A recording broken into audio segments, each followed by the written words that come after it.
and I will stop sharing. Hello, everybody, and thanks, David. And thanks to Encore Learning and to the Arlington Public Libraries for hosting me today. It's a real delight to be able to talk about vaccines and vaccine making, especially at this particular juncture in history. I'm going to share slides with you, and I'll talk for about an hour about the book, hoping to leave a lot of time for questions if you should have them.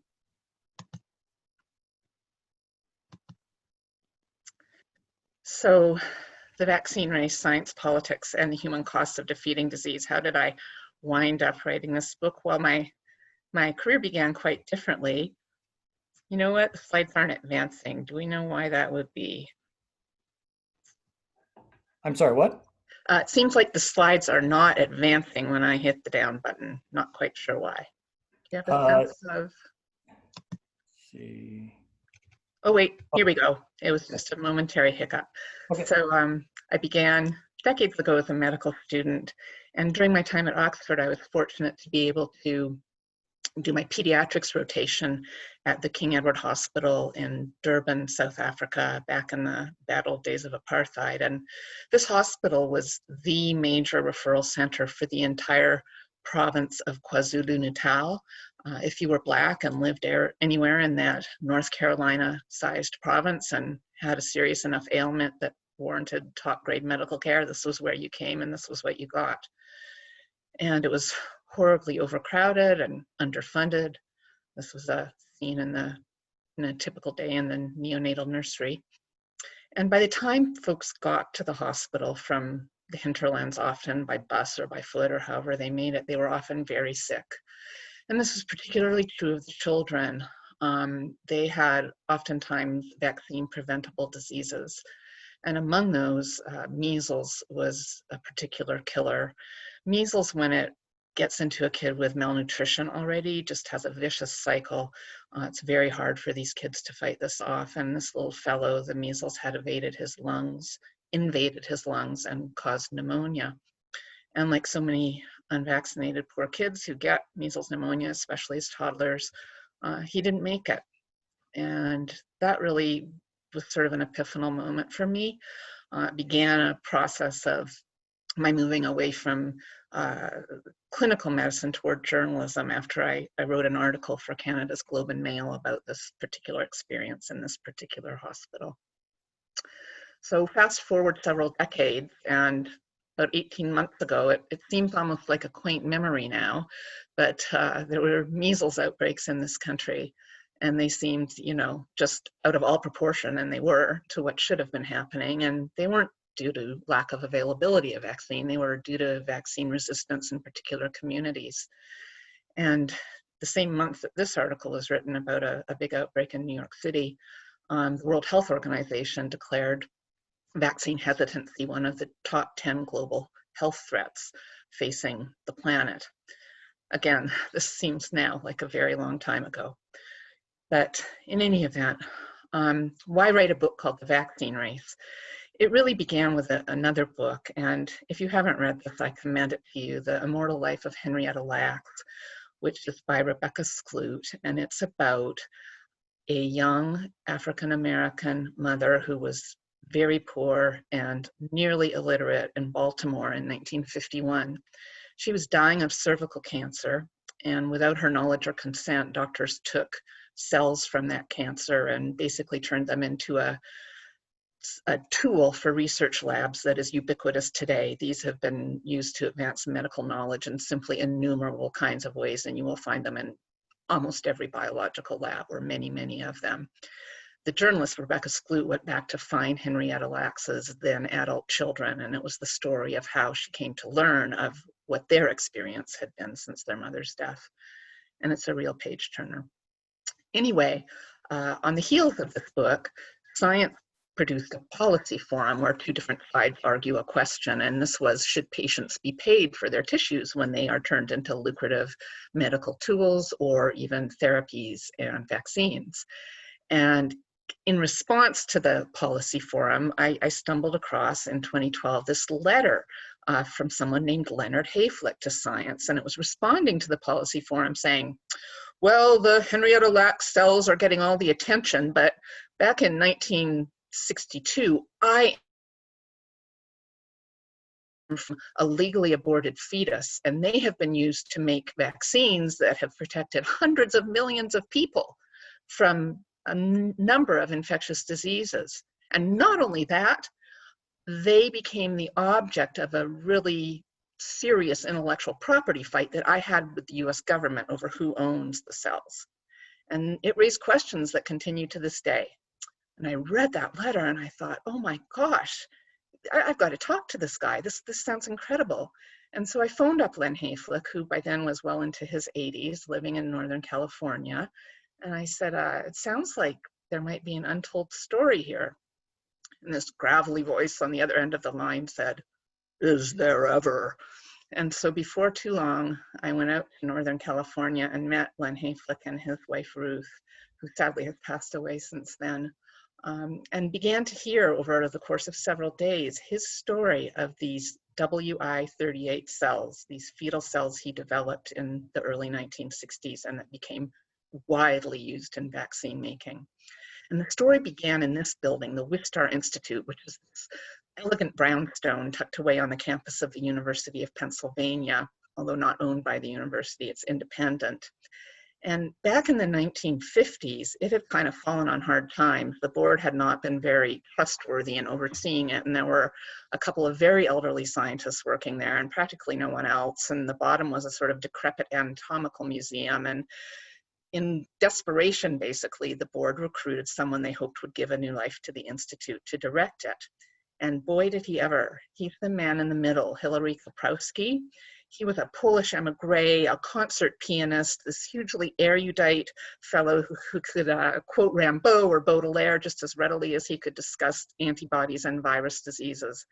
He was just larger than life. And he had a great eye for talent and a huge amount of ambition. And he soon recruited a world-class cadre of scientists to the Wistar Institute, which became a kind of bustling crossroads of virology in the early 1960s. It was the place with the Nobel Prize winners or the soon-to-be Nobel winners that everyone wanted to work. And along with his star-studded cast of virologists and biologists, he recruited this guy, the young Len Hayflick, who was 30 in 1958 when he took a job as a cell culturist at the Wistar Institute, preparing and serving up plates of different kinds of cells of different species to the biologists who worked at the Institute. Now, Hayflick was terrifically bright. He had a PhD in medical microbiology from the University of Pennsylvania and a lot of talent, but he was basically recruited as a household servant to these other biologists. And Koprowski, who, was very European and very sort of looked upon a certain class of Americans like a working class bootstrap up American like Len Hayflick, who came from, South Philadelphia, as a little bit below him. And he made Hayflick aware that he was a second-class citizen. And Hayflick, took that on board, but he wasn't going to be confined to being a servant of these other biologists. And he got ambitious and he decided he wanted to do some studies on fetal cells for reasons having to do with discovering how cancer began that I won't go into here. But the bottom line is, where do you get fetuses? Well, you get them from abortions. But wait, abortion was illegal in every single state in the Union in 1959 when Hayflick turned toward this project. And so how could he possibly get aborted fetuses when it was illegal? Well, there was a parallel universe in which, even in Pennsylvania, where you couldn't even perform an abortion to save the life of the mother, and where if you did, you could end up at 10 years of hard labor and thousands of dollars in fines.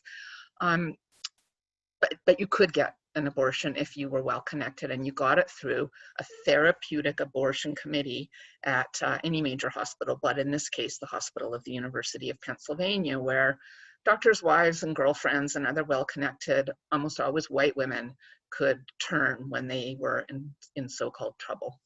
And so Hayflick solicited the surgeons at the hospital of the University of Pennsylvania, which was right across the street. Literally, the Wistar Institute was in its shadow. And he began to receive a series of fetuses at irregular kind of random intervals. And he began to dissect them and to grow some of their cells in lab dishes. And what he discovered over the course of time was that for a number of months, the cells would grow and look very healthy, like the cells on the left. You can see they're lined up kind of in parallel fashion, a bit looking like compass needles. These are lung fibroblasts, and they're full and orderly. And then after 2 or 6 or 8 months, the cells would begin to die, and they would look decrepit and very disorganized. And Hayflick thought he was doing something wrong. Why? Because it was an article of faith in science in those days that cells grown in lab dishes should live forever, even if they weren't cancerous, that they should just go on. And if they were dying, it was the cell culturist's fault. They had screwed up. They had cultivated them at too high or low a temperature, or a careless technician had sneezed on them and infected them, or they hadn't been fed the right nutrients. Well, Hayflick looked at these cells over a period of months and decided that he was seeing something that generations of scientists had either refused to or cast aside when they saw it, which was cells in a lab dish are as mortal as you or me. They live and then they die. And he published that finding in 1961, and it became known after years as the Haytlick limit on cell growth in culture. They will stop dividing, in this case, after about 50 divisions. And he took tremendous heat for this finding. He was called rash, and he had a hard time even finding where to publish it. And when he did publish it, all the older scientists were tissing. And Hayflick, though, was not only confident, he was obstinate, and he was not going to be dissuaded.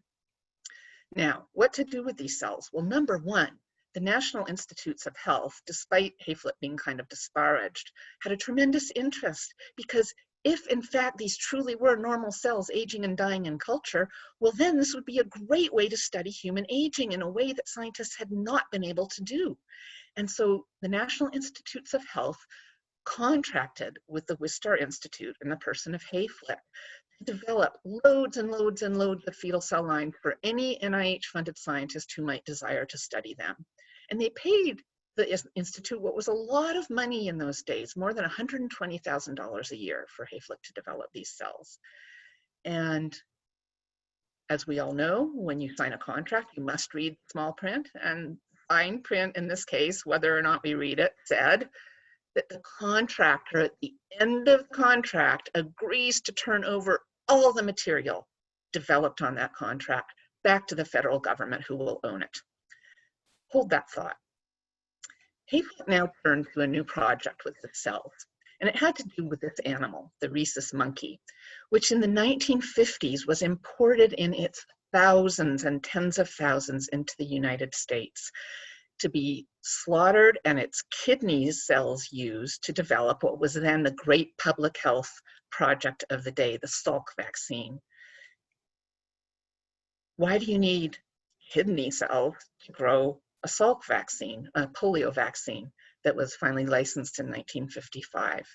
Well, a very brief and simple review of high school biology. A virus in its essence is a simple thing. It is simply a bit of genetic material, the red bits, enveloped by a protein coat, the blue pieces that you see in this diagram. Now, outside of a living cell, a virus is inert. It can't reproduce, it can't consume, it can't do anything. And in fact, virus's entire job is to invade living cells so it can reproduce. This is true of any virus.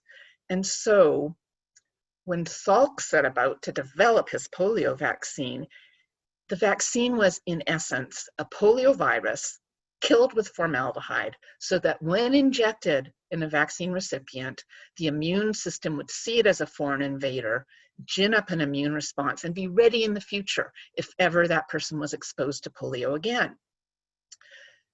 This required production of masses and masses of polio virus, and they needed to be made in cells, in living cells. Cells were, in effect, miniature vaccine factories for production of the Salk polio vaccine and others as time went on. Why monkey kidney cells? because they worked, in effect. Empirically, they worked and Salk used them.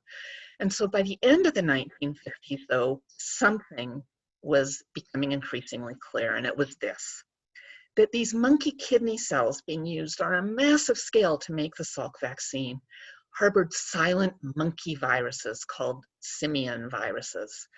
And they were thought to be innocuous to people. After all, you had by 1959, when Hayflick was at work at the Wistar, you had tens of thousands, of millions rather, of healthy kids running around the streets of America vaccinated with the Salk vaccine, and they weren't falling down and dying. And moreover, it was assumed that the formaldehyde that was used to kill all this polio virus before it was injected in people would also kill any monkey viruses hanging around in the vaccine. And so the regulators kind of tolerated the notion that more and more of these silent monkey viruses were being discovered. But a woman named Bernice Eddy from Auburn, West Virginia, population 200, pictured on the left, who was a vaccine scientist, a vaccine safety scientist at NIH, couldn't be so cavalier about these monkey viruses. And part of the reason is she had discovered, along with her colleague on the right, Sarah Stewart, a virus called SE, for Stewart and Eddy, polyomavirus, and they had discovered that it caused tumors in mice. And that those mice, or rather, I'm sorry, they had discovered that it lived in mice and then could be transferred and cause tumors in hamsters and other rodents. This made her nervous, because if it could do that, then why would it not be the case that perhaps monkey virus could cause tumors in human beings? And so she did an experiment. She ground up bunches and bunches of the kidney cells that were being used to make the Salk vaccine, the monkey kidney cells, from dozens of different monkeys, so not from just one monkey.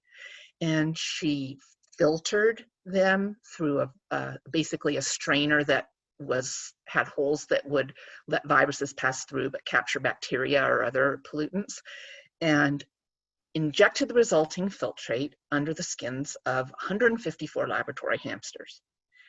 And lo and behold, more than 100 of those hamsters developed tumors, and every hamster that developed a tumor, every one of them died. This was extremely concerning. She was convinced there was a substance in the monkey kidney cells that was cancer causing, and she took this concern to her boss, a sort of a tough man's man who'd fought in the Southern Pacific in the war and had made famous discoveries. He was a virologist named Joseph Smedall, and he was running her shop at NIH. By the way, NIH was the vaccine regulator back in the day. It wasn't the FDA as it is today. She took her findings to him, and he just basically shut her down. He tore a strip off her. He told her never to speak about them, certainly never to give a talk at a conference without his permission, and so on and on. She went ahead and gave a talk anyway, because she was not to be cowed, and she ended up having her staff stripped from her and being put for a, in quotes, lab in a former storage closet. And that was her thanks for alerting him and trying to alert the world to the potential of this cancer-causing virus in the monkey kidney cells. Well, it took a man making the same discovery in order for it to get any attention. And that man was not just any man. He was Maurice Hilleman on the left, the head of vaccine making at Merck. And to this day, the man who's developed, although he passed away early in the century, but he has developed more commercial vaccines than any other human being on the planet. He was a tough Montanan, and people lived in fear and dread of him, men and women alike. And he nonetheless made this announcement at a major vaccine conference that he had discovered, well, actually his coworker had discovered, Ben Sweet, this cancer-causing virus in kidney cells, in the monkey kidney cells that Merck was using to make the Salk polio vaccine. And he went ahead, he was so concerned that he shut down Merck's Salk polio vaccine making enterprise, and it never started again. That finally got US regulators' attention, and they eventually, a couple years later, required that vaccine companies begin making Salk vaccine and other vaccines in a different species of monkey that didn't naturally harbor this particular virus that was doing such damage. The mainstream press, when this came out, sort of shunted the story to the back pages, but the National Enquirer, believe it or not, got it right and put it right up front in a largely, almost completely accurate story. So this was the backdrop against which Hayflick developed his human fetal cells. And why did he want a fetus? Because it was almost pristine, almost guaranteed to be pristine in the womb, not infected with all the kinds of stuff that a baby comes into contact with the second it slides down the birth canal. And so largely, if not indubitably, likely to be free of any kind of virus. And so he decided, if I can get one really purely clean fetus, have that guaranteed by getting the patient's medical history, and develop that, that could become a vaccine-making tool into the indefinite future. Now wait, you say, I thought that you said that his cells died in the dish after about 6 or 8 or 10 months. Yes, they did, after about 50 divisions, but here's the thing.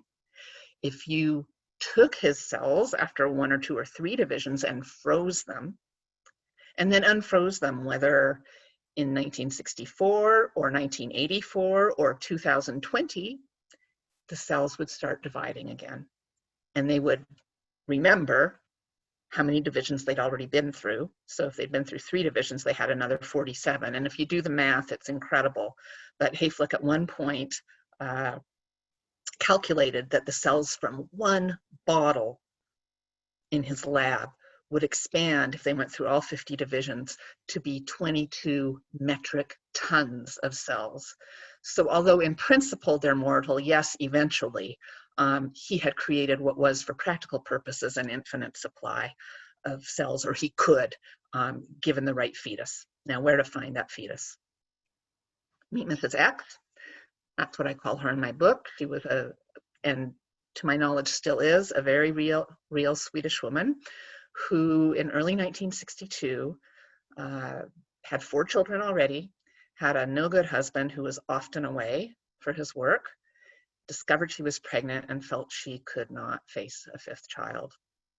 And although abortion was legal in Sweden at the time, it was not easy to come by. Many, many physicians refused to conduct abortions. And by the time Mrs. X found the Swedish gynecologist, one of the very rare female gynecologists in Sweden in that era, she was 4.5 months pregnant.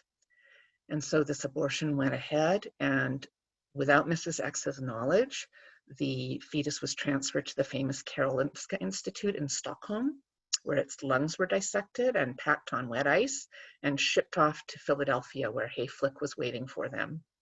This all happened through a connection of Hilary Koprowski, the Wistar Institute director, who was very tight with the preeminent virologist in Sweden, Sven Gard, who was at the Karolinska Institute. And so he reached out and found this Swedish gynecologist, Eva Arnholm, and thus it happened.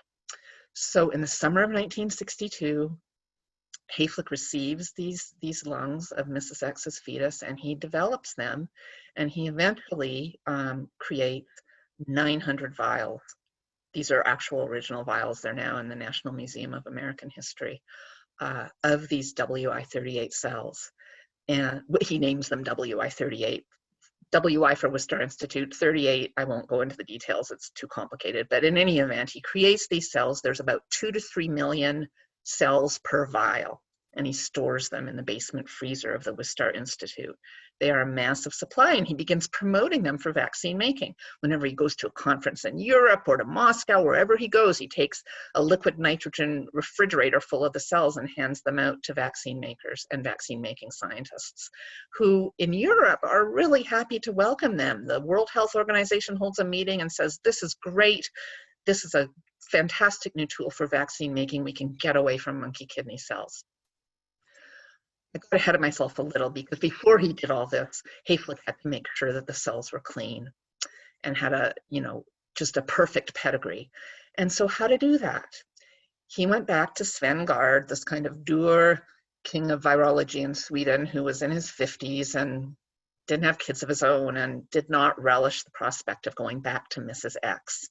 and asking her medical history and informing her her fetus had been taken. And so he delegated the job, of course, to this young woman, mother of 3 girls, Margareta Böttiger, an MD PhD, who would actually, in the 1980s, go on to become the leading HIV vaccine scientist in Sweden. But here she was in her early 30s, and she sought out Mrs. X and her doctor and did ascertain that, yes, there'd been no cancer in Mrs. X's family, there'd been no infections during the pregnancy, everything was cool. And so that's when Hayflick was able to begin promoting his cells. On this side of the ocean, he did not have such an easy time as he did in Europe. This is Roderick Murray, who in the day was the vaccine gatekeeper for the US vaccine market, which, as I mentioned, regulation and license approvals resided at NIH, where Roderick Murray was. He was a very conservative, kind of elitist chap who'd gone to Harvard Medical School and really didn't want to take any undue risks. And partly that was understandable. He had served in the South Pacific in World War II. He had witnessed a real debacle there where 150,000 US troops were given a tainted yellow fever vaccine. It had been contaminated with hepatitis B, and up to 150 of those guys died as a result. And then he'd been in the NIH in the mid-1950s when the Salk vaccine was introduced, and there was a really debilitating for vaccine promoters incident for, and not to say for the children who received this tainted vaccine made by Cutter Laboratories. It was the Salk polio vaccine. It had live virus in it, and nearly 200 people, most of them children, were paralyzed and 10 of them died. And he had been second in command in NIH's vaccine safety shop at that time, which was 1955. And that's how he had come to actually head the safety shop, because his boss got fired. So he was just extremely nervous about doing anything that sounded like risk to him. And to him, Hayflick cells sounded risky. He was convinced that they might, in the absence of any evidence to this effect, cause cancer in vaccine recipients. And he would not budge. He just was not going to approve those cells. He preferred the evil he knew, the kidney cells, the monkey kidney cells, even in this new species of safer monkey, to launching out with Hayflick cells. Now, right at the time, 1963, there's a pressing reason for a new vaccine. It's a rubella epidemic. Rubella is also known as German measles, and it swept the European continent in 1963 and then moved across the Atlantic, and in 1964, it arrived on US shores. Now, it was not a serious disease. If children who commonly got it were infected, and oftentimes adults who got it too might get it a little worse, but it was a fever, it was maybe some swollen lymph nodes, it was maybe off your feet for a couple days, but it was nowhere near as serious as classical measles, the kind that killed that little boy I showed you in South Africa. So why worry? Well, because if pregnant women got rubella in their first trimester of pregnancy especially, it was devastating to the fetus. The virus infected virtually every fetal organ. You can see it here, the little black viral particles moving between 2 cells. And it caused the birth of tens of thousands of damaged babies in the US 9 months after it arrived here in early 1954. They had cataracts, they had blindness, they had profound deafness, they had brain damage, they had those shrunken heads like we saw on the Zika babies, they had congenital heart defects, or they had combinations of these conditions. So to be a pregnant woman or a woman trying to get pregnant in that era with no vaccine was a really scary thing. Stephen Wensler's just one rubella baby, was born in 1964. He's shown here at age 8, profoundly deaf, for all practical purposes blind, and with heart defects. And he had a very difficult and foreshortened life because of that. He ended up at age 42 being hit by a car that he didn't see. So what happened? Here's a new character, Stanley Plotkin, another up by the bootstraps guy from the Bronx. By dint of hard work and brilliance, gets into medical school in New York State in an era when Jews were almost never admitted. Decides he wants to be a vaccine inventor, goes to the Wistar Institute because Hilary Koprowski is there, and he's like a vaccine pioneer, but also is getting training as a pediatrician. And in 1963, he's over in London doing a residency in pediatrics. And that's when the rubella epidemic was there. And he sees all these babies being born and terribly damaged. And he comes back to the US in the fall of 1963 and says, I'm going to make a vaccine. So, and yes, he is sucking up from that pipette with his mouth, which was common practice in the day, so sad to say, and there is, in fact, rubella in that little test tube. So thank God for some kinds of medical advances. Plotkin became known as the doctor in the Philadelphia area who could conduct a cumbersome, weeks-long blood test that would tell a pregnant couple if the woman was infected with rubella during her pregnancy.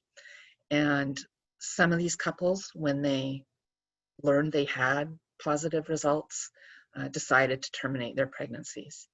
And in those instances, Plotkin would ask, may I have the fetus? I'm trying to develop a vaccine. And he was trying to get the rubella virus from these infected fetuses to develop into a vaccine because they were less likely to be infected with something, you know, you could scrape the back of a kid's throat with rubella who was 7 years old, but who knew what else was growing there? He wanted pure rubella virus. And in the course of 1964, he received 31 fetuses.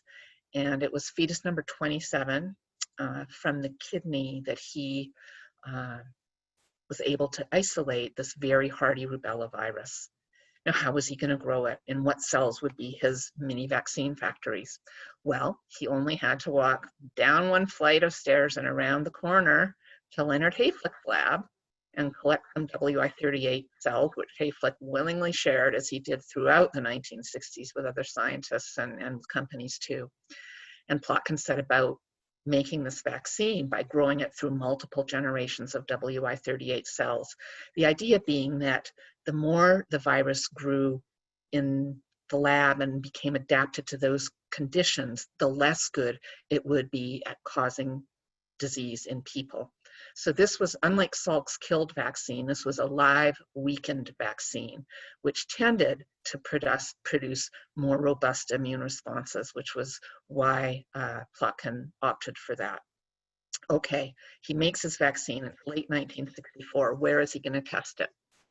This requires a bit of description of the era. And 19-year-old Jim Poupard, who worked at the Wistar Institute in 1962, discovered when he was sent across the street to try to persuade, or to vaccinate with an experimental polio vaccine that Hilary Koprowski, the boss of the Wistar, had developed, premature babies in the Philadelphia General Hospital, that basically any captive population was free game for medical scientists who wanted to test vaccines and therapies.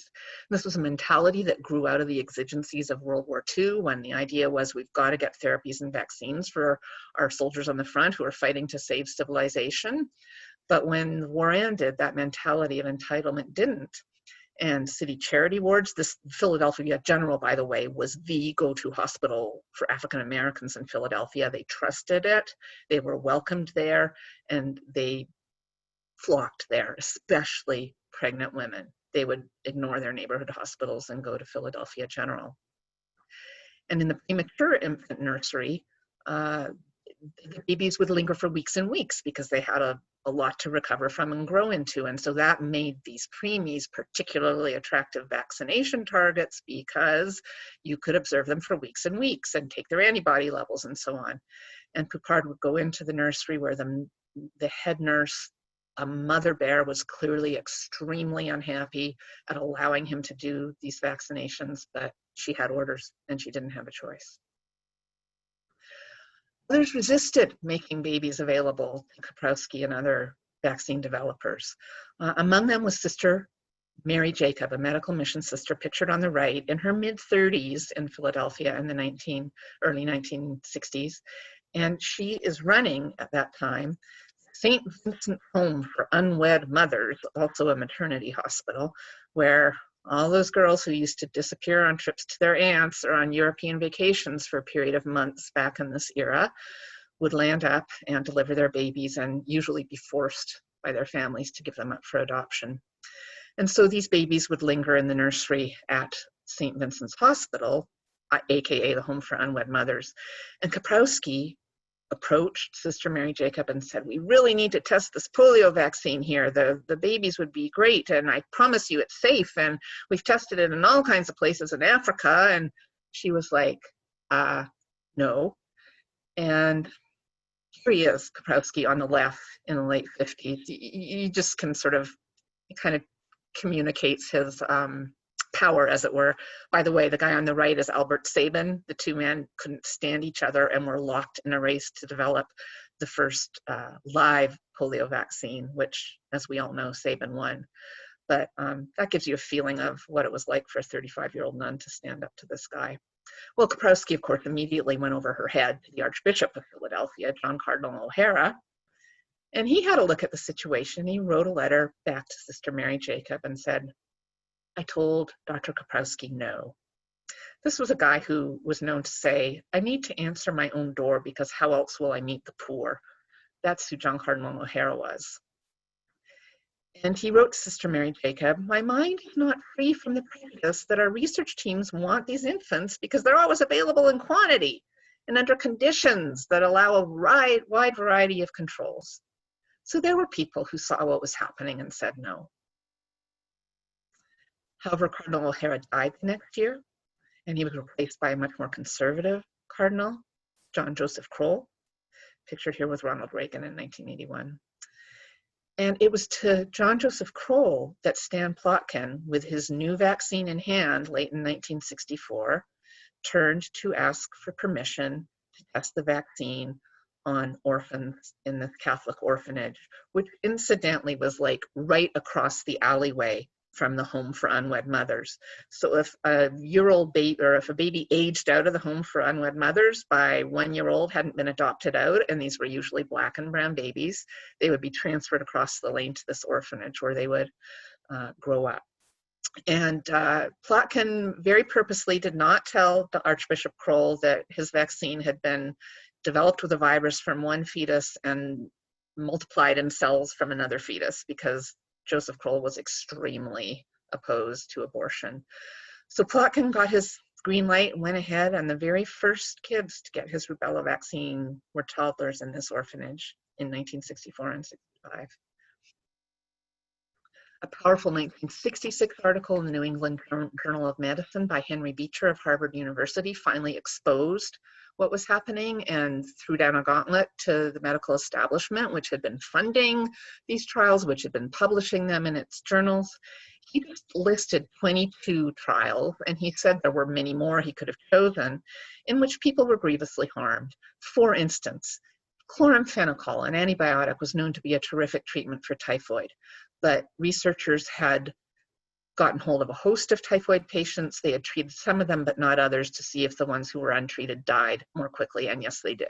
That was the kind of experiment he outlined in this article.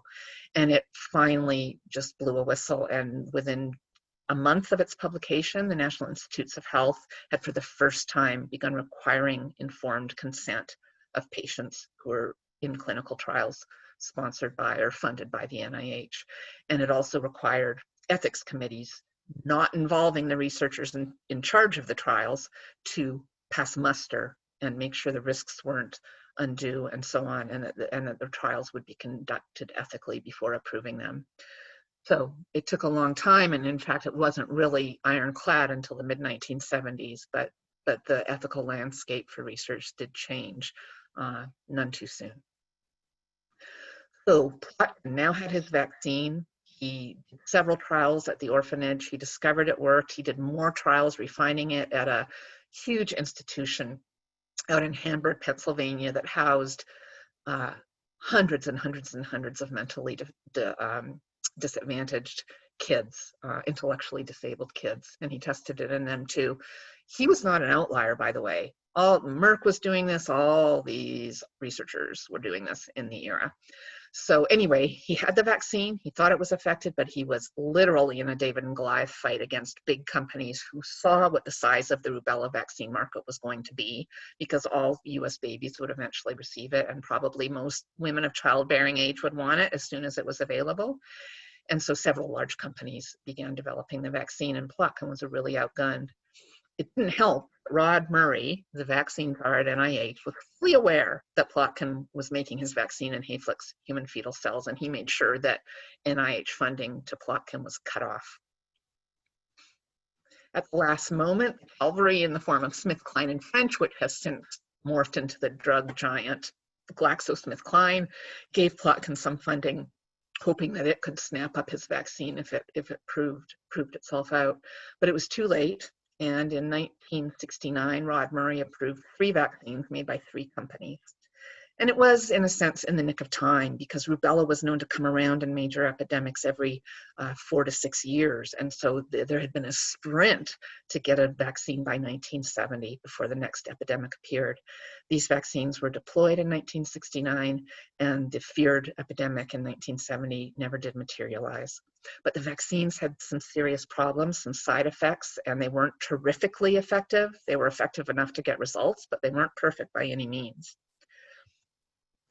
Now, here I have to detour. I promise you the thread will come back to the rubella story. What had happened to Leonard Hayflick? He had developed these cells in 1962. He'd been making them for NIH year after year. He'd been promoting them for vaccine making. He had, sorry, I pronounced too thin. Hayflick continued to be treated as a second-class citizen by Hilary Koprowski, the Wistar director. He wasn't invited for vodka in Koprowski's office in the late afternoon. He was never promoted to full professor. It was very clear that Koprowski, had no love lost for him. And so he found himself a better job at Stanford as a medical microbiology professor. And he let Koprowski know in January of 1968 that he was going to be leaving. Well, Koprowski had designs on the cells. Remember, they had to revert to the government under the fine print of the contract. Hayflick, he basically met some NIH folks who were sent up to collect the cells sometime between January and March of 1968. And he said, oh, I haven't prepared a proper inventory. You'll have to come back. Because he really didn't want to surrender them. He was known. In fact, he said to one journalist to say that the cells were like his children. He was that possessive of them, and he didn't want to return them to NIH. But he probably would have come around were it not for a very crucial meeting when Plotkin came into Hayflick's lab and showed him a letter that Koprowski had written to the big drug company in Britain, Burroughs Wellcome, saying, hey, we've got a rubella vaccine developed here. Stan Plotkin has made it. We've got all the cells you could need to produce it in, the WI38 cells. Let's make a deal. Because Koprowski, by the way, hated fundraising. He thought it was beneath him. And the thought that there might be a large source of cash here if he could license the vaccine to a huge company was definitely enticing. Well, Plotkin showed Hayflick the letter, and Hayflick was fit to be tied. Koprowski hadn't so much as, said by your leave or even let him know he was doing this. And so sometime very quietly, when no one was looking, Hayflick went to the big freezer in the basement of the Wistar, and he packed every last vial of the cells, and there were still hundreds and hundreds of them, into a liquid nitrogen refrigerator. And when he and his family left for Stanford on a long cross-country trip in the summer of 1968, taking in the sights and so on with some of the kids in the back seat of the family sedan, strapped between them, in the middle, very carefully seat belted in, was the liquid nitrogen refrigerator full of all the Wistar's WI38 cells, actually the US government. And so the cells had an excellent adventure. They saw the Grand Canyon and they went to the petrified forest. And lo and behold, they arrived at Stanford with Hayflick. NIH got wind that Stanford had, or that Hayflick had absconded with the cells, and it made some sort of weak protestations about him making off with them, but it did not come and collect them. It did not insist. It did not track him down and try to take them. It just sort of took the path of least resistance. At this point, Hayflick became a man a little ahead of his time. There would come a day in the late 1970s when biologists would be turned into entrepreneurs by virtue of some legal changes in Supreme Court decisions that started to make intellectual property developed at universities the property of its inventors and the universities instead of the government. But Hayflick anticipated this a little too soon. He and his wife set up a company. Well, actually, he set up the company. He and his wife were the sole shareholders, called Cell Associates.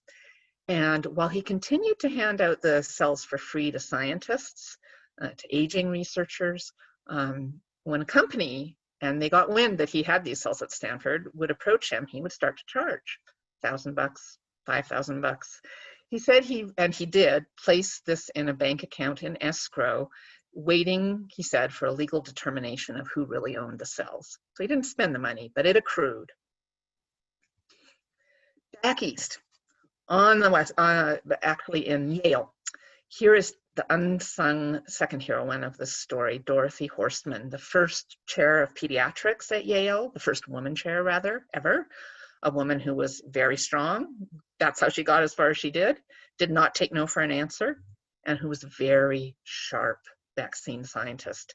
And she'd been reading about the papers and the results of the 3 company vaccines that had been approved for market. She'd been noting their side effects. She'd been noting that they didn't really produce terrifically great levels of antibodies in the vaccine recipients. And she'd been reading the papers Plotkin was putting out with that bit of funding from Kline French that he got. She saw that his vaccine was superior. It produced a better immune response in its recipients, and it produced fewer side effects. And Dorothy Horstman, who was scared of no one, began haranguing Maurice Hilleman at Merck, saying Plotkin's vaccine is better. She would phone him up. It's better. Why is Merck making an inferior vaccine? You've got to make Stan Plotkin's vaccine, over and over and over, as Hilleman related in an interview very late in his life. And in this interview, he says, finally, I told her something I can't say in this forum, but basically he said, okay, Dorothy, I'll make the Plotkin vaccine.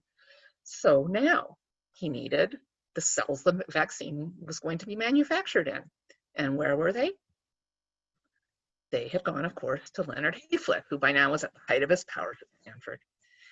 And Merck took to Hayflick a contract for buying loads and loads of vials of the cells that would be worth, if fully executed, $1 million.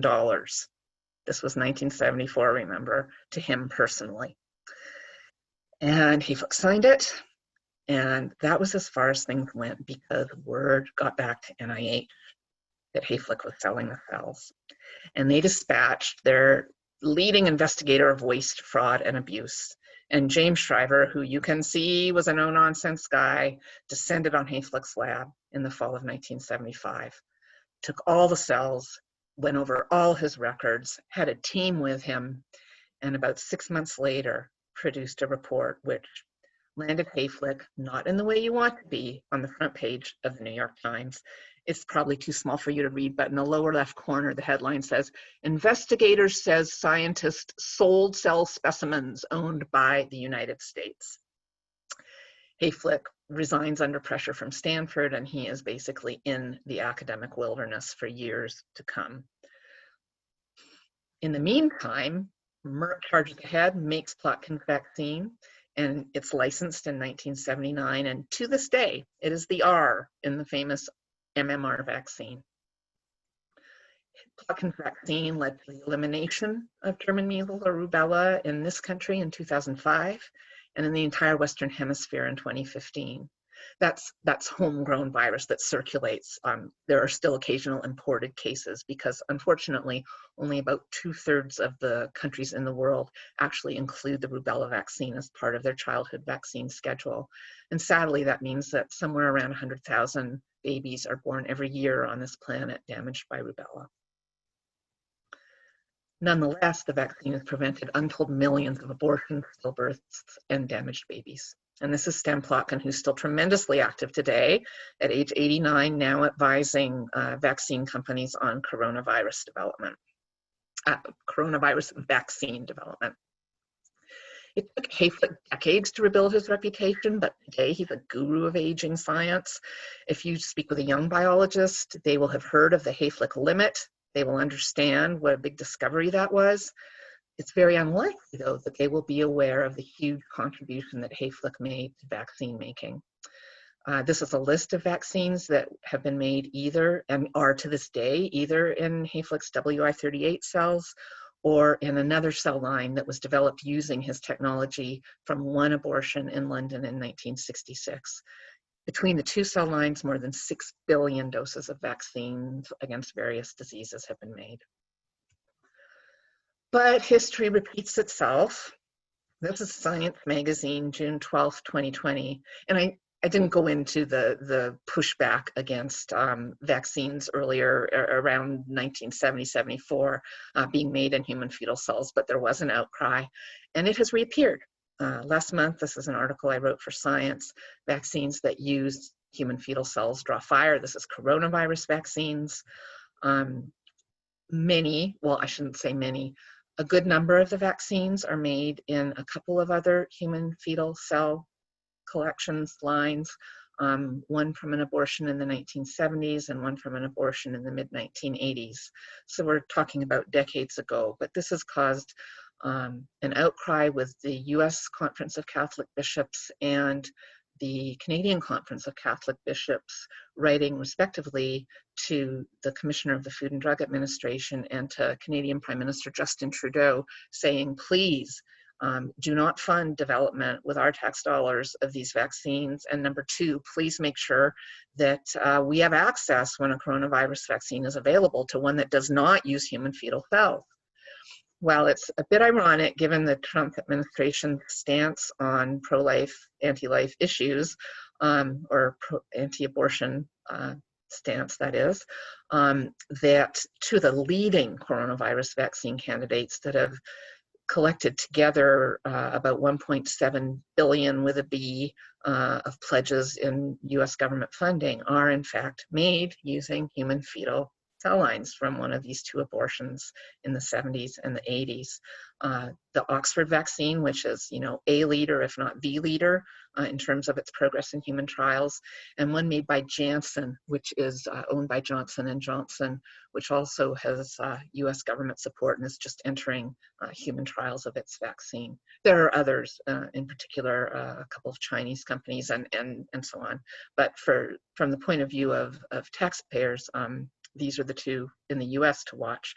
There's one in Canada, the very first one in this table, CanSino Biologics, developed its vaccine with a cell line developed at the Canadian National Research Council in fetal cells, or it's a fetal cell line rather, developed and tweaked at the Canadian National Research Council.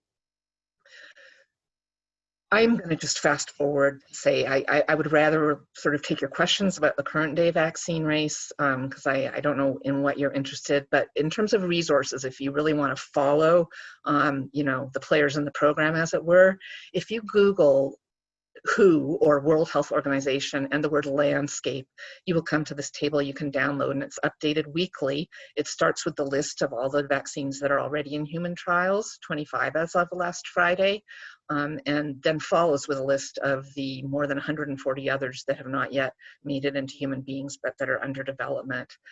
It's a pretty technical table, but it has a lot of information. If you want something a bit more user-friendly, I think that the New York Times Coronavirus Vaccine Tracker is really a good resource. And in fact, its first link there where it says more than 165, that links to the World Health Organization table, so you can kind of get two in one.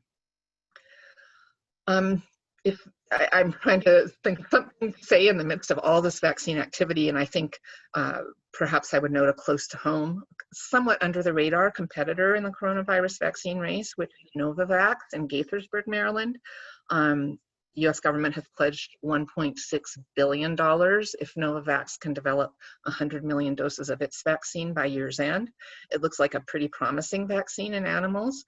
They're in early trials in human beings in Australia and hoping to launch trials in 30,000 US volunteers sometime this fall. So that's worth watching. Other issues to watch. What about, you may have heard of human challenge trials. So these are occasionally used in research, and some people are arguing, if not now, when. And here's the thing.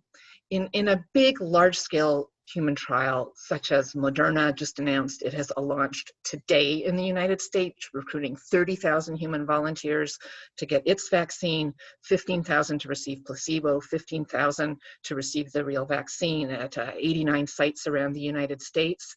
That's the classical way you test a vaccine for effectiveness. But what does it require? It requires time, because these vaccinees and these people who receive placebo need to go out and live in their communities, ideally communities where a lot of coronavirus is circulating, because to see if it's effective, you need exposure. And so it requires time and a lot of circulating virus. How can you get around this lengthy requirement? You can have young, healthy volunteers vaccinated with the coronavirus vaccine, whatever one you're testing, and then directly exposed to coronavirus through nasal inhalation. And there have been, it's heartening, thousands of young volunteers who have signed up for human challenge trials. Not that any have been launched, but they've said we're available. You know, there are ethicists who say this is really not okay, especially in the absence of a really 100% surefire coronavirus treatment. And others, including Stan Plotkin, one of the heroes of this story, who are pushing very hard that human challenge trials should take place. So that's an issue to watch. Another issue, which, you know, we could talk for an hour about just this, is equity. Who's going to get the vaccines when they're ready first, and who's going to pay, and how much are they going to be charged? The other things to expect, I would say more than one vaccine, virtually certainly. I would say incomplete effectiveness. Even the very best vaccines don't protect 100% of the people who receive them. The FDA has set a standard. It says it will approve only vaccines which are effective in more than 50% of the people who receive them. Expect vaccine resistance. There are 20% of Americans in polls who say that they will not receive a coronavirus vaccine under any circumstances. There's another 30% who are unsure. So that issue is going to continue to really be important, and possibly a detriment to achieving the levels of immunity, so-called herd immunity, that would stop the coronavirus from circulating.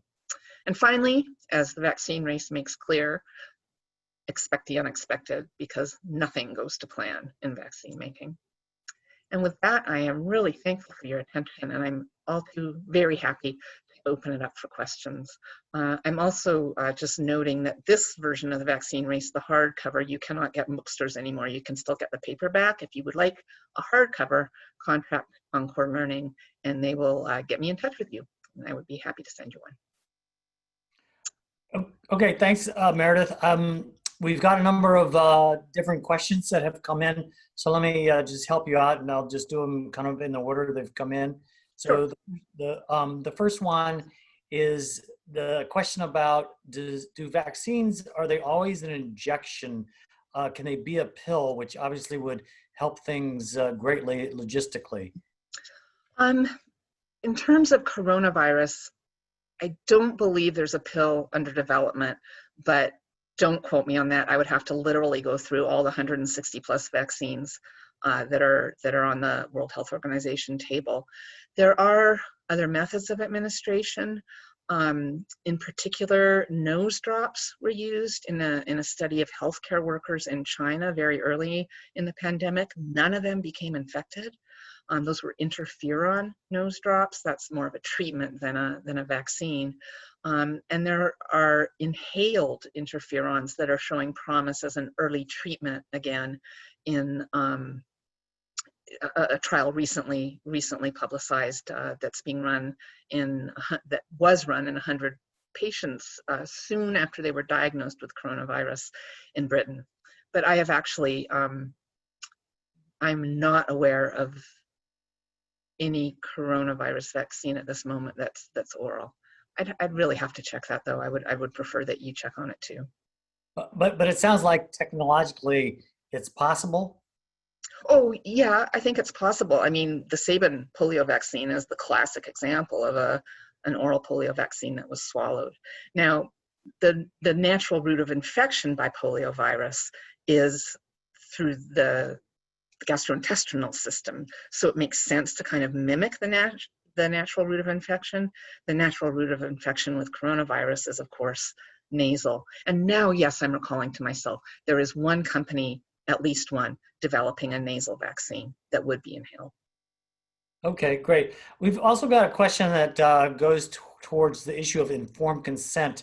The questioner says it seems to be more of a legal protection for the provider, particularly given the length of some of these legal things that people are asked to sign.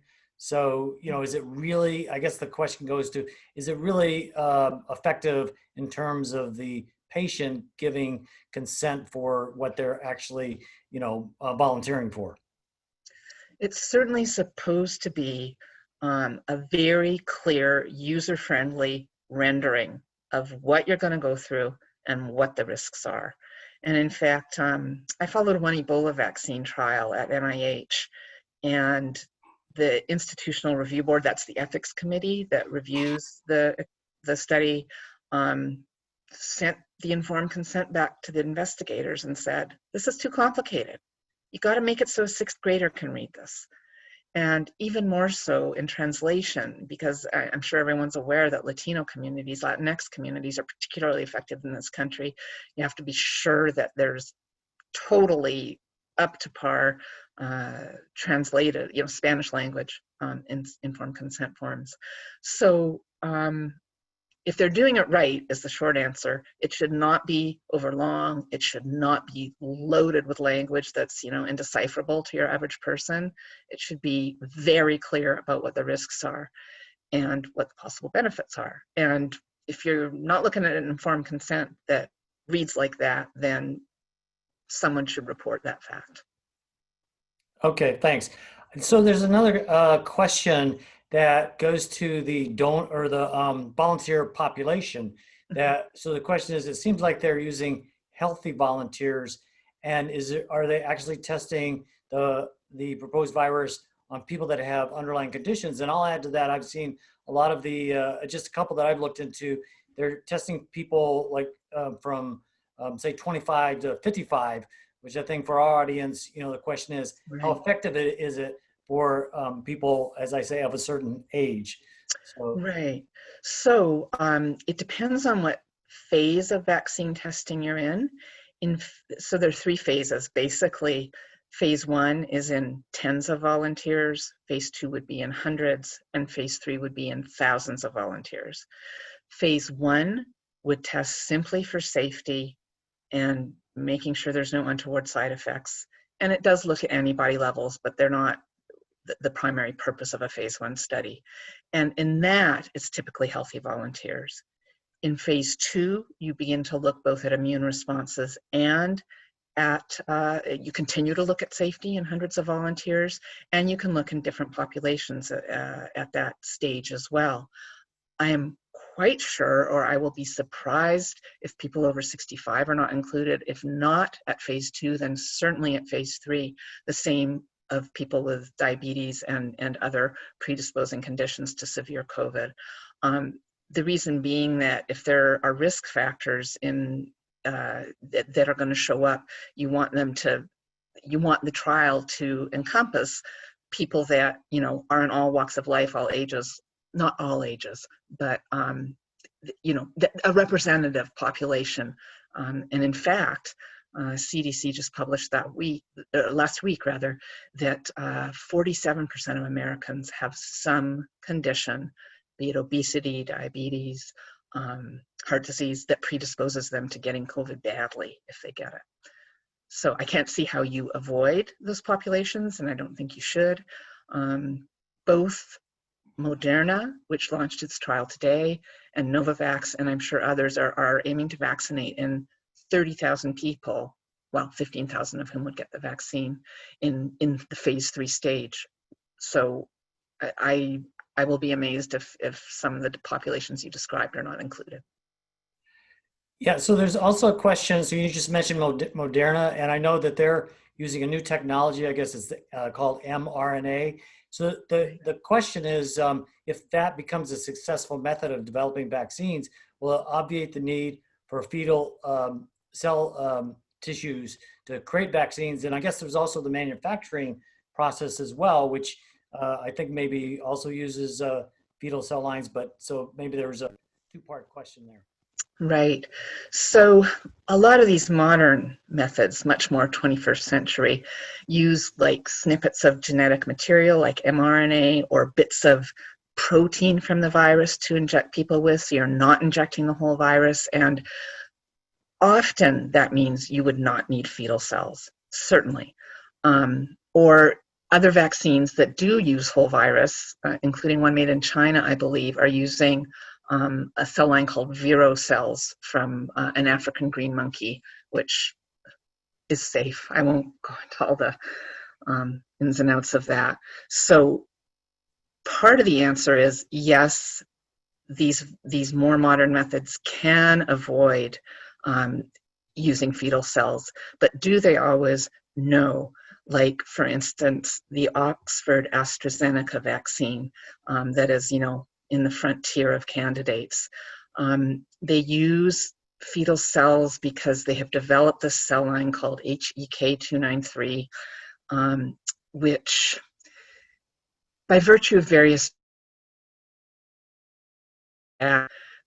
multiplying the disabled cold virus that is used to ferry a particular gene into the vaccine recipient so that that gene incorporates in the DNA of the recipient cells, and the cells start making that viral protein without making the whole virus. This cell line HEK293 from an abortion in the Netherlands in 1984, I think, is widely used by some makers using these modern methods. So oftentimes if you see, like for instance in the World Health Organization table, if you see disabled replication deficient adenovirus in the left-hand column under platform, that generally means they are using fetal cells. That being said, the Moderna vaccine doesn't. It uses a little fat particle to develop this, or to deliver rather, this snippet of genetic code called mRNA into the vaccine recipient. So it's a complicated answer. It would really have to be discussed on almost a case-by-case basis, depending on what vaccine you're talking about. Yeah, so I think kind of a follow-up to that is the mRNA vaccines safer? And again, maybe there's not a general question, maybe it's case by case, but it's kind of an add-on. That's hard to say because the FDA has never approved an mRNA vaccine, never licensed one. So we're in somewhat uncharted territory.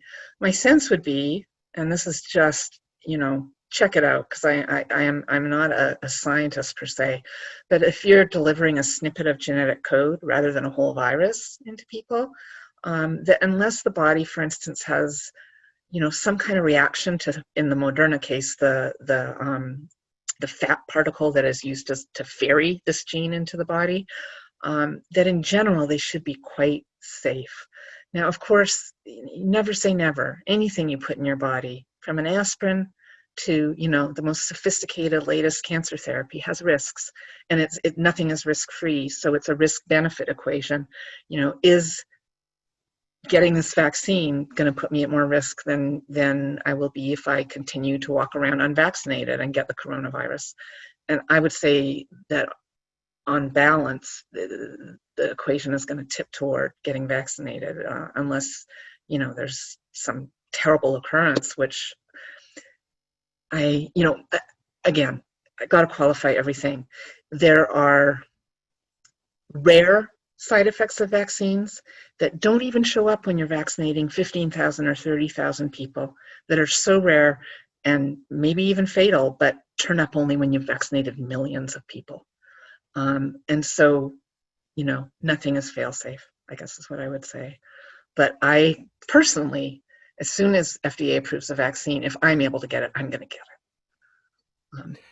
Yeah, well, that kind of gets to a somewhat follow-up question to the safety issue, and that is, it kind of, you've got the anti-vaxxer movement, you've got people that maybe legitimate concerns about safety and effectiveness. You see surveys saying that only a certain X% of the people are inclined to get it. And what are your thoughts? And do you think there needs to be an education program so that people are fully aware of both of all the aspects to whatever vaccine comes out? I mean, I think education is all to the good.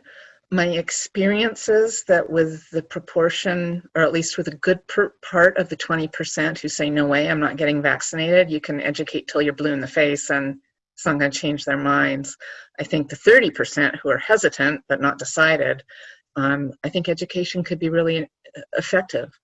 I don't know. It's a bugbear, because even pre-coronavirus, health authorities or any kind of expertise in science is more and more distrusted by a segment of the population. And, the CDC and the World Health Organization are kind of losing that battle, at least online, where these networks on Facebook and so on are really effective at finding people who are doubtful and persuading them over to the never side. So I guess the more that we can talk about openly people's hesitancy, listen to their concerns rather than preaching at them, I think that is the way to get to a result that I know we all want, which is safety and health. Yeah.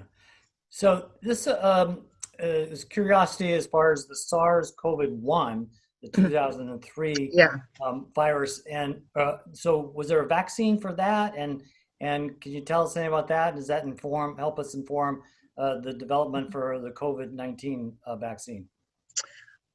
If I recall, I don't believe a vaccine was ever approved for that, although I'm sure a couple were at least developed. What happened is it went away. And when things go away, people stop funding, people stop paying attention.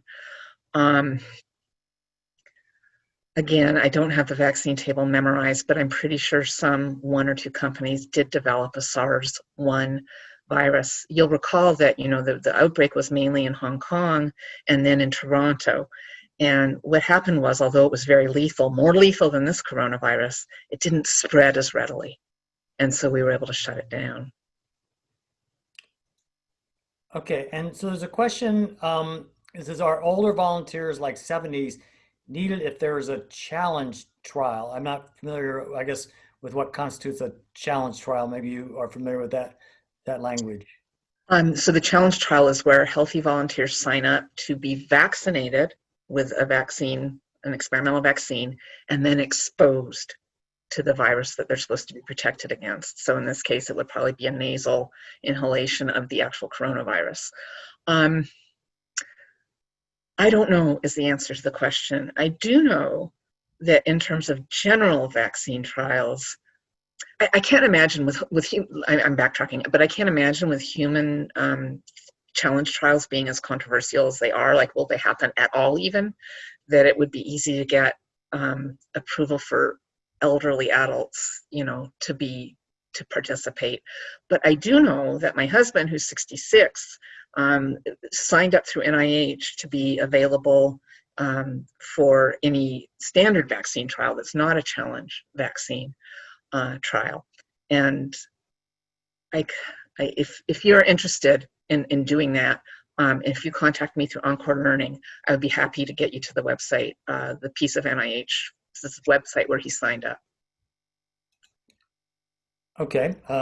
There's any volunteers out there? You've got an invitation. So the question is, will you need a booster shot? I know there's some talk about 1 shot or 2 shot. I think this may be getting at, how long it's effective, and sometime in the future, you then have to go in for a booster. Yeah. Right. So companies seem to have a pretty good idea if their vaccine is going to be effective in 1 dose or 2. For instance, the Novavax vaccine, the company in Gaithersburg, would give 2 injections, I think 30 days apart. Whether a booster more in the way you mean it, like what we get for tetanus every 10 years or what have you, would be required, I think we just don't know enough yet to know that. Okay. But several vaccines will require more than 1 original dose. Yeah, so I guess there'll be later research after the vaccine is, they'll have to do research later on once it's in the general population to tell if you need a booster or not? Sure, yeah, absolutely. Yeah, they'll have to follow vaccinated populations and see, how their immune systems are responding, how long-lasting the antibodies that are generated are, how good their immune memory becomes, yeah. Yeah. Here's a very specific question. What was the role of Parkman and Meyer in the rubella vaccine? Right, so they were really important. They developed a vaccine, a rubella vaccine, at NIH. And also, by the way, they isolated the virus to begin with, which, rubella wasn't even captured until I think it was 1961, and it was that pair that did it. So all credit to them. And then they developed a vaccine in I want to say monkey cells. It might have been another species, but at NIH. And they worked right in the same building, the same shop with Roderick Murray. And so the vaccine czar who had to approve any vaccine that came to market. And so they were in the in crowd, and he liked them, and he wanted to advance their vaccine. And what ended up happening is that a prominent socialite and philanthropist named Mary Lasker, you've probably heard of the Lasker Awards. She was married to an advertising magnate and was really interested in health. She basically leaned on Maurice Hilleman. Maurice Hilleman, it seems, was always getting leaned on by powerful women, but she called him to her Central Park West apartment and said, Maurice, you're developing like a vaccine at Merck, but you know what's going to get improved? You know what is going to be approved? It's the vaccine that's in-house at NIH. So why don't you take that and develop that instead? And Maurice Hilleman knew how powerful she was and knew how she met with the president and was very, very well connected, and he didn't want to get on her bad side. And so he dropped Merck's first vaccine and made the Parkman-Meyer vaccine with some adaptations. And that was the vaccine that Dorothy Horseman from Yale then came and said to him in 1972 or whatever, Maurice, you're making an inferior vaccine, and he changed it again. So Parkman and Meyer were, in on the ground floor with rubella vaccine making. Yeah, so I'm going to combine a couple questions here. Now, you mentioned that the approval authority went from NIH to the FDA. So, certainly it seemed like a conflict of interest when NIH had it, the approval process. Is that advantageous? And then along with that, once it's approved, who makes the decisions about the dissemination of the new vaccine? Who will get it first? What segment of the population gets it, so on and so forth? Is that ever the million-dollar question? As for NIH and conflict of interest, yeah, in that case with Parkman and Meyer having an in-house vaccine that ends up getting approved, that clearly was a conflict. But in principle, FDA now should be able and does review any vaccine, including it could be one made in-house, and in principle it needs to live up to all the same specifications that any other vaccine needs to live up to. I assume that's executed in good faith. I have no way of knowing for sure. Politics is everywhere. It never leaves. So who can say for sure? The reason that the vaccine regulating function was moved to FDA, by the way, was that finally Roderick Murray, after just saying over my dead body with Hayflick cells, was essentially put out to pasture in 1974, and vaccine regulation was moved over to FDA. In answer to the second question, once a vaccine is approved, who decides who gets it? That is just going to be, there is no clear answer at this moment. I mean, in principle, the company decides, but how much in consultation with the government, and how much we prioritize. I cannot imagine they won't prioritize the elderly and healthcare workers, but who knows? I mean, anything can happen, especially with this White House, and I think it's almost impossible to say. I wish I could answer, and I do hope it will be equitable. Yeah, well, I think that leads right into the next question, mentioning today's White House. So the question is, I'm all for vaccines, but I do not trust any vaccine that Trump touts or decided to finance with our tax dollars. And then goes on to add, why should I trust a company that has never developed a vaccine before? So a lot of kind of trust issues there. I'd say that there's very few companies who have never developed a vaccine before that are now in this game. I mean, maybe there's some, a couple guys in their garage kind of thing way down the World Health Organization list. But by and large, these are reputable companies with vaccine so-called platforms or technologies that they've been developing for years and years. Just to take Novavax out in Gaithersburg as an example, true, they've never had an approved vaccine, but they have in very late stage clinical trials a vaccine against an important respiratory disease, respiratory syncytial virus, RSV, that looks like it's going to be very successful, and using the same technology that they are now applying to developing a coronavirus vaccine. So these aren't kind of two-bit fly-by-night type of operations. Certainly, just to give you one example, but Merck has handed up to 1.2 billion, rather the US government has handled up to $1.2 billion to these researchers at Oxford/AstraZeneca, which is a big drug company, to develop their vaccine, and it's looking promising. At least it's looking like it hasn't failed in phase 1 and phase 2. So I don't think the fact that the US government says, hey, we'll pay you 1.6 billion if you make 100 million doses by the end of the year should put you off. I think what you really need to want or to watch for is, does FDA approve? You know, has this vaccine met the safety and effectiveness standards and benchmarks that are required legally? And, you know, where the funding comes from, if Trump is putting some money behind it, I'm not too worried about that at all, in fact.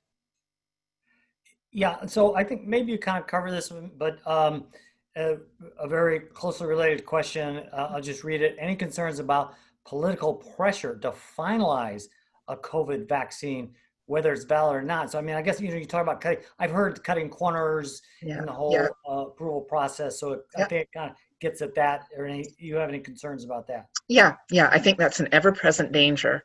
Human beings are human beings. They want a vaccine fast. Trump, God knows, he wants a vaccine before November for obvious reasons. I think people are just going to have to stand firm and do the right thing. And they don't always, as is so clear from my book and from loads of other experience, not just with vaccines, but medical devices, medical therapeutics. I think we need to be wary of that. And I won't say, oh no, they're not gonna, you know, cut any corners, or no, they're not gonna like compromise safety. I hope, I expect they won't cut corners or compromise safety, but I won't say for sure, because the pressure is so enormous on these guys to get something, and gals, to get a vaccine out there. Okay, so we've got, let's see, U.S. companies developing a vaccine, are they doing it for dollars, but not to get rid of the disease? In Canada and Great Britain want to solve illnesses because they're paying for it. Do you think this is the case with coronavirus? So I guess different countries maybe having different aims or something, I guess is what that's getting to. I didn't quite understand the question. Can you rephrase it? Yeah, if I can find it, I think Beth I think it gets at, is there different, the development of it across different countries? Mm-hmm. Are there some countries that focus more on, and companies that focus more on just the dollars of making money versus actually helping people with alleviating the disease, I guess? Right. So I've yet to meet a company that's not incented by making money. At the same time, they want to help human health. I mean, the two aren't mutually exclusive. And that's been the way in vaccine making forever. Vaccine making hasn't by and large been a huge profitable business for most of pharma. A lot of companies have gotten out of it because, frankly, a lot of the vaccines that remain to be made impact largely diseases in the global south. And there's not a huge money-making market versus, say, Shingrix for shingles in North America and Europe. You know, that's a nice pot of money. So I don't think we can clearly say, yes, this country is doing it for love of human health, and this one, you know, only, or this company, and this one only for making money. There are certainly organizations which are working for love of human health, like the Coalition for Epidemic Preparedness and the International Vaccine Alliance, and they are funding some of these companies, you know, for the same reason that the questioner suggested, because they want to advance human health and get us protected from this virus. Okay, you actually managed to get to all the questions. Wow. Amazing. Yeah, and just to let people know, we've opened the chat function if you want to express your appreciation to Meredith for her spending her time and expertise with us today. I think it's been amazing. And just to remind people, her, you know, she was only able to scratch the surface of what's in her book. There are so many stories that are well told and interesting to read. I highly encourage everyone to obtain the book in any way you want, any format you want. It's a fascinating read.